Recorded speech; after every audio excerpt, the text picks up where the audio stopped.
Okay. तर आता एक से एक पंडित आहेत. एक से एक विचारवंत आहेत. आणि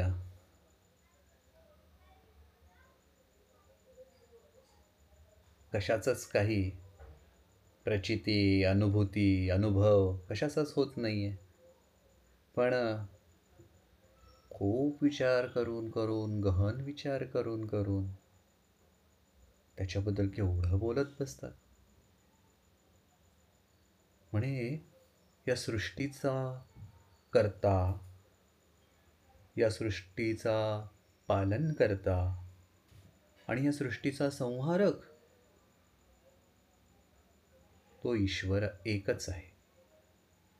तोच करविता, तोच काय सगळं काही करतोय. बरं, पण इकडे योग दर्शनवाले म्हणतात हे बरोबर नाही. असं नसतं. ईश्वर हे सगळं करत नाही. ईश्वर तिथं असतो, पण तो काही करत नाही. तो फक्त असतो, पण तो असल्यामुळे प्रकृती सगळं काही करते. हे दोनच दर्शन आहेत. अजून बरेच दर्शन आहेत. प्रत्येकाचे वेगवेगळ्या दृष्टिकोन आहेत. काही नास्तिक दर्शनं म्हणून ओळखली जातात, काही आस्तिक दर्शनं ओळखली जातात. त्या नास्तिक दर्शनांमध्ये सुद्धा मतमतांतर आहेत. आस्तिक दर्शनांमध्ये सुद्धा मतमतांतर आहेत. ही सगळी दर्शनं कशाबद्दल सांगतायत? अस्तित्वाबद्दल. अस्तित्व कसं आहे याबद्दल सांगतायत.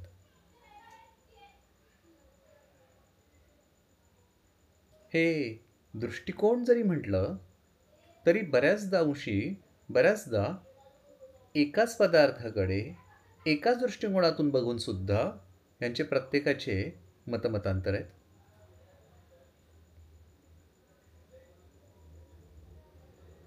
बरं, आणि ह्यांची चर्चा सगळ्यात जास्त कशाबद्दल आहे? जे या इंद्रियांना दिसत नाही, हे इंद्रियांच्या परे आहे,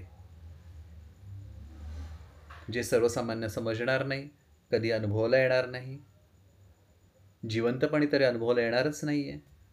सगळं काही मृत्यू पश्चात कदाचित काहीतरी शक्यता आहे, अशाबद्दल चर्चा आहे. यातली कुठली गोष्ट जिवंतपणे उपयोगाची होणार आहे कुणालाही? असे तर्क आहेत की आत्ता जिवंतपणी ह्या सगळ्यांचा विचार करून काहीतरी केलं नाही तर मृत्यूनंतर ते स्थान मिळणार नाही. कुठलं स्थान? कसलं काय? सगळं अधांतरी आहे. पण त्यात भीतीपोटी, अज्ञानापोटी सगळेजण गुंतून बसलेत. संपूर्ण गोष्टीचा परिणाम एवढाच होतोय की आत्ता जो आपण ज्या स्वरूपात आत्ता जगतो आहोत त्या स्वरूपात आपण त्यात राहून जगू नये.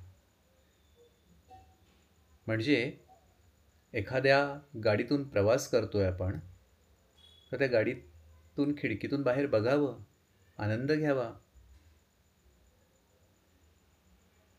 झाडी, डोंगर, दऱ्या, पाऊस, वेगळ्या गोष्टी पाहाव्यात. ते सोडून डोळे बंद करा, एक जपमाळ घ्या आणि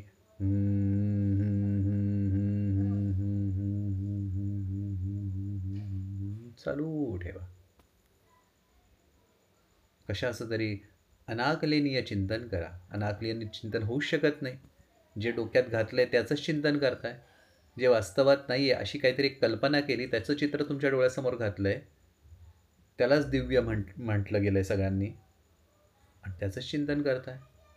कुठली तरी एक मूर्ती, कुठली तरी एक चिन्ह, कुठले तरी एक खूण, कुठला तरी रंग, कुठली तरी एखादा आकार उकार जो मानव निर्मित आहे, त्याच्या भोवती सगळं खेळ रचलाय. माणसांनीच रचलाय.